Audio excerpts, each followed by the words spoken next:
God's Amazing Grace, Jerusalem's King, February 9th.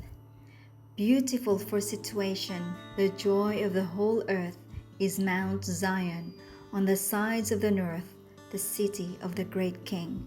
Psalm chapter 48, verse 2. From the crest of Olivet, Jesus looked upon Jerusalem.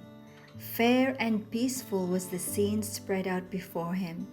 The rays of the setting sun lighted up the snowy whiteness of its marble walls and gleamed from the golden gate and tower and pinnacle. The perfection of beauty it stood, the pride of the Jewish nation. What child of Israel could gaze upon the scene without a thrill of joy and admiration? But far other thoughts occupied the mind of Jesus. When he was come near, he beheld the city and wept over it. Luke 19, verse 41. Amid the universal rejoicing of the triumphal entry, while palm branches waved, while glad hosannas awoke the echoes of the hills, and thousands of voices declared him king, the world's Redeemer was overwhelmed with a sudden and mysterious sorrow. He, the Son of God, the promised one of Israel, whose power had conquered death and called its captives from the grave, was in tears, not of ordinary grief, but of intense, irrepressible agony.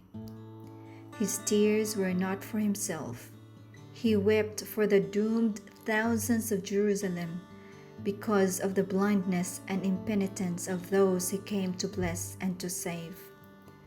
Though rewarded with evil for good and hatred for his love, he had steadfastly pursued his mission of mercy. Never were those repelled that sought his grace, but Israel had turned from her best friend and only helper.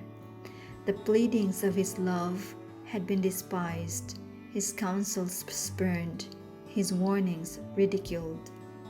When Christ should hang upon the cross of Calvary, Israel's day as a nation favored and blessed of God would be ended.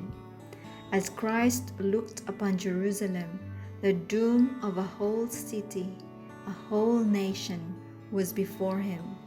That city, that nation which had once been the chosen of God, his peculiar treasure. The long-suffering of God toward Jerusalem only confirmed the Jews in their stubborn impenitence. Her children had spurned the grace of Christ.